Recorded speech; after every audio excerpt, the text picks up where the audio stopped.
Bonjour et bienvenue sur la chaîne du chasseur d'étoiles de midi, chaîne de réflexion et d'humour sur les 12 coups de midi. Allez, on commence par les zozos, les audiences. Et bien hier, c'est Good Doctor qui est arrivé premier à 3,9 millions, mais franchement, c'était un peu chiant. Donc un épisode avec le Covid, franchement, bon, c'était mieux sur la 2. Donc Astrid et Raphaël a fait quand même 3,6 millions. Donc il n'y avait pas une grosse différence entre les deux. La carte au trésor 1,7 million. Et puis alors la banane donc de M6, les stars voyagent dans le temps, j'ai vu un extrait, c'était vraiment ayesh. Ce soir, qu'est-ce que vous avez à la télé? Astérix qui va sûrement cartonner, les 50 comiques, ils nous ont quand même fait rire en 2020, ouais. Crime parfait, donc voilà, ça va être, allez, Astérix, crime parfait, etc., etc. Allez, ça va commencer, petit résumé des 12 coups de midi, présenté par ma pomme, c'est moi. Allez, c'est parti, mon kiki, Jean-Luc Reichmann. Eh bien aujourd'hui c'était la journée du chien, donc voilà, on a pu le voir avec son chien, donc le t-shirt de l'opticien, qu'est-ce qu'il est drôle. Le maître de midi, 904 134 €, avec un t-shirt vintage plutôt sympathique. On a pu voir qu'avant il portait des lunettes et on a appris qu'il s'était fait opérer. Donc bon, bah c'est dans 2 jours, hein, donc voilà, il va y avoir les 12 coups de la rentrée. Comme vous pouvez voir, les barbus, donc sa barbe va pousser en une nuit. Donc voilà. Par contre, il y aura plein d'enfants, donc ça c'est interdit pour lui dans l'émission. Allez, au coup d'envoi, la première question. D'après les paroles de Assaïra, qui voulait-on mettre à la lanterne? Donc bien sûr, ce n'était pas les aristochats, mais les aristocrates. Après, vous aviez Emilien, donc qui était venu avec ses amis. Bonjour tout le monde. Pour qui Bad Bunny brûle-t-il de désir dans son clip La Noche de Anoche? Eh bien, c'était Rosalia. Après, vous aviez Magali, jolie mais hyper tatouée. Donc, c'était pas Magali, c'était Audrey. C'était pas non plus Audrey Tautou, c'était Audrey tatouée, parce que franchement, qu'est-ce qu'elle a été tatouée? Oh là là, qu'est-ce qu'elle a été tatouée. Donc elle était là avec son beau-frère et sa sœur, ils étaient tous en vert, hein, donc bon, peut-être que ce sont des couleurs qui portent chance. Alors, pour obtenir un riz qui ne coule pas, il est conseillé d'ajouter quelques gouttes d'huile à l'eau de cuisson, et je crois que c'était faux. Après, vous aviez Batman, ah non, c'était Robin, qui était venu avec voilà, ses amis, donc plutôt rigolo. Alors, quelle attraction des parcs Disney va être adaptée au cinéma avec Scarlett Johansson? Eh bien, c'était la Tour de la Terreur. Pour le maître de midi, quel adjectif qualifie le mieux l'agent Elliot Ness? Donc, bien sûr, c'était l'incorruptible, donc le t-shirt Happiness. Ah, qu'est-ce qu'il est drôle!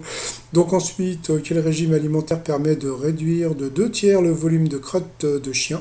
Eh bien, c'était le fait maison. Après, pour la tatouer, quel objet du quotidien a été inventé par une certaine Melita Bentz, femme au foyer? Donc c'était évident par rapport au prénom. Melita, eh bien, ce sont les filtres à café jetables. Ensuite, quelle est la particularité de la gamme d'eau pétillante lancée par le célèbre chef cuisinier britannique Gordon Ramsay? Eh bien, elle est alcoolisée. Bah, je sais pas. Bon, Zarbi. Ensuite, les plus gros bateaux doivent vider une partie de leur cargaison avant d'emprunter le canal de Suez.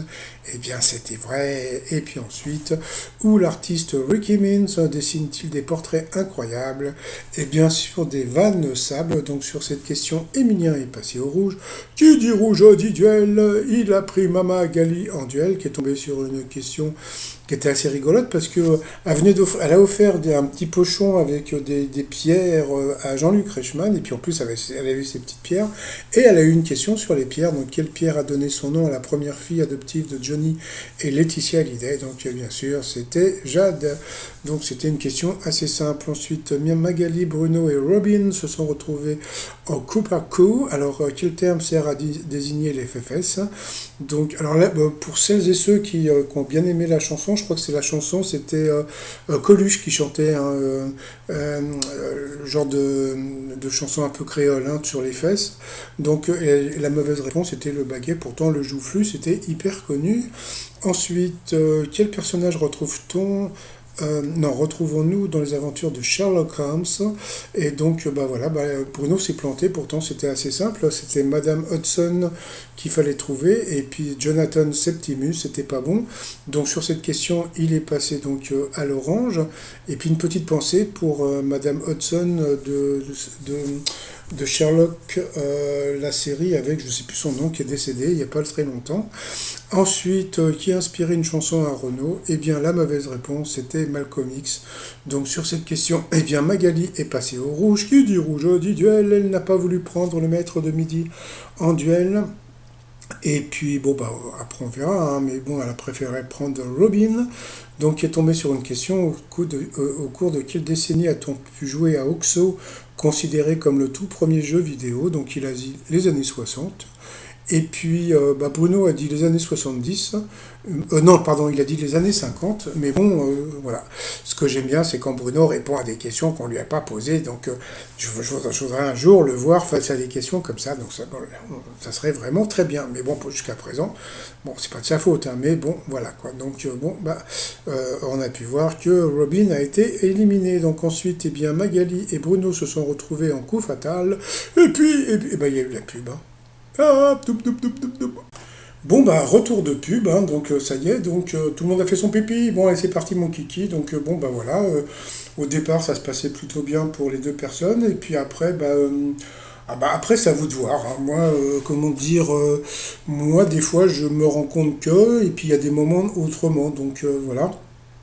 Ce qui se passe, c'est que bon, à partir du moment où j'aime bien Bruno, donc je suis beaucoup plus objectif par rapport aux questions. Bah, après, c'est à vous de voir. Donc bon, bah à la fin, donc et la Pépère et la Dudu. Mais bon, Bruno ne connaissait pas Claude de Pieplu qui faisait la voix des Shadocks. Donc voilà, donc il a quand même gagné. Donc bon, bah la Magali et la Pépère et la Dudu. Par rapport au coudomètre, allez, c'est parti. Lors d'un cocktail, on peut manger des sofas, des divans ou des canapés. Oh, oh. Après, de quel film le plancha va être la suite? Donc barbecue, saucisse party ou l'autre. Donc bien sûr, c'était barbecue. Quel prénom Eddie Mitchell a-t-il donné à son fils? Bah, c'était pas évident, hein, puisque bon, son vrai nom c'est Moine, donc bah, il aurait très bien pu l'appeler Michel Moine, donc, ou Eddie Michel Moine, et en fin de compte c'était bien Eddie, donc il a eu de la bobole, de la chachate. Ensuite, quel est le saint dont la vocation est représentée dans un tableau du Caravage? Donc là, il est parti sur l'autre, et l'autre c'était Jean, et en fin de compte, il fallait dire Mathieu. Donc sur cette question, il a perdu 1-0. On ne peut pas avoir de la chachate tout le temps, et puis à la fin, donc c'était assez facile. Qui incarne Cruella d'Enfer dans le film Cruella des studios Disney sorti en juin 2021. Donc bien sûr, c'était Emma Stone, donc il a gagné 1000 € à partager, ça lui fait donc 500 €. Donc comme je le dis toujours, c'est presque un RSA par jour. Donc bah, c'est vrai, en plus encore hier, je vous l'ai dit, bon, j'ai pas fait le calcul aujourd'hui. Je devrais calculer le temps de réponse qu'a Bruno par émission. Donc je sais pas si vous pouvez le faire vous-même, mais c'est-à-dire que bon, on compte pas les bonjours, comment ça va, vous avez passé une bonne journée. Non, non, juste les questions. Voilà, on pose les questions. Donc vous avez donc le coup d'envoi, vous avez le coup par coup, vous avez le coup fatal, et puis après le coup de maître. Et après, vous allez vous rendre compte, c'est parce que bon, il y a beaucoup de gens qui disent oh là là, qu'est-ce que. Et c'est dur de se taper 5 émissions par jour. Bah ouais, mais il y a des gens qui se tapent 8 heures d'usine tous les jours et on les entend pas. Donc, et puis, ils gagnent pas la SMIC par jour. Mais bon, sur Internet, hein, les gens maintenant, c'est un peu du n'importe quoi. Bon, sinon, par rapport à l'étoile mystérieuse, bah, ça bouge pas. Donc c'est pas idiot ce qu'il avait dit aujourd'hui. Donc par rapport à la planche et au stade de foot, il était parti sur la femme de Bichentel Lizarazu, donc Claire Kem. Mais bon, bon voilà, par rapport à ce qu'on m'a dit, c'est toujours donc Vincent Lagaffe. Par contre, alors j'ai appris un truc parce que j'ai regardé sur Wikipédia. Eh bien, les 12 coups de midi est tiré donc d'une émission argentine, puisque comme je vous ai expliqué, j'ai commencé à écrire mon bouquin sur les 12 coups de midi.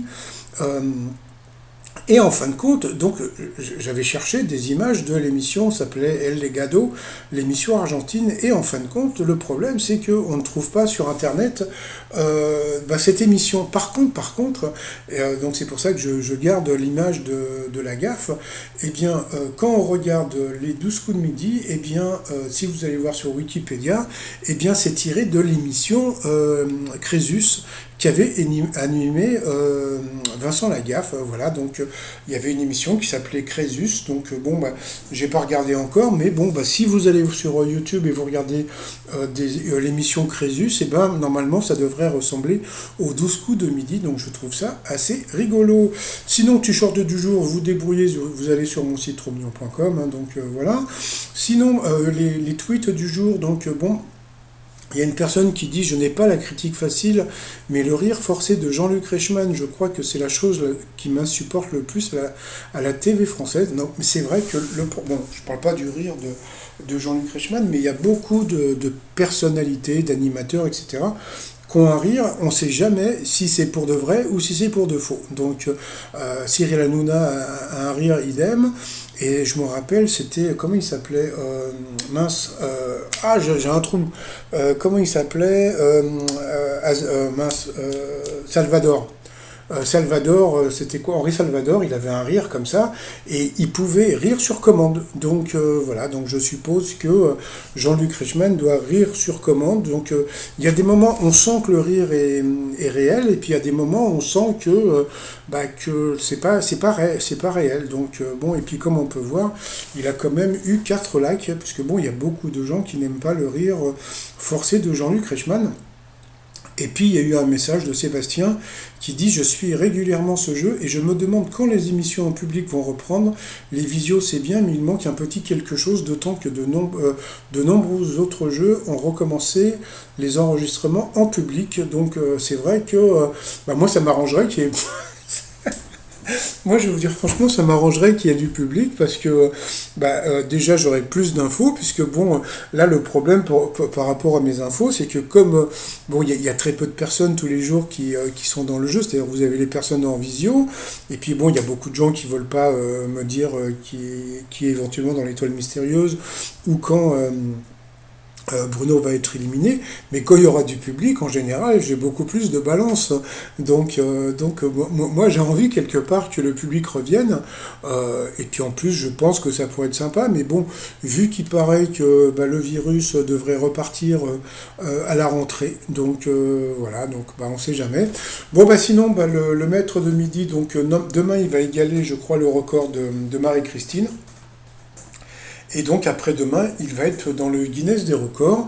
Alors moi j'y suis dans le Guinness des records, mais par contre on m'a retiré. Puisque j'avais fait la publicité, qu'est-ce que j'avais fait? C'était la publicité en vente par correspondance la plus petite au monde. Et donc j'avais été dans le Guinness des records. Donc il y en a qui se font chier à faire des records, à bouffer 50 000 pizzas en 1 heure. Moi j'avais fait juste une petite publicité. Il faudrait que je retrouve mon diplôme. Je vous le montrerai, c'était assez rigolo. Je pense que c'est le seul diplôme que j'ai. Donc comme je vous l'ai dit, donc Bruno dans le Guinness des records. Bon voilà. En plus il va être encore plus dans le Guinness des records s'il dépasse le million.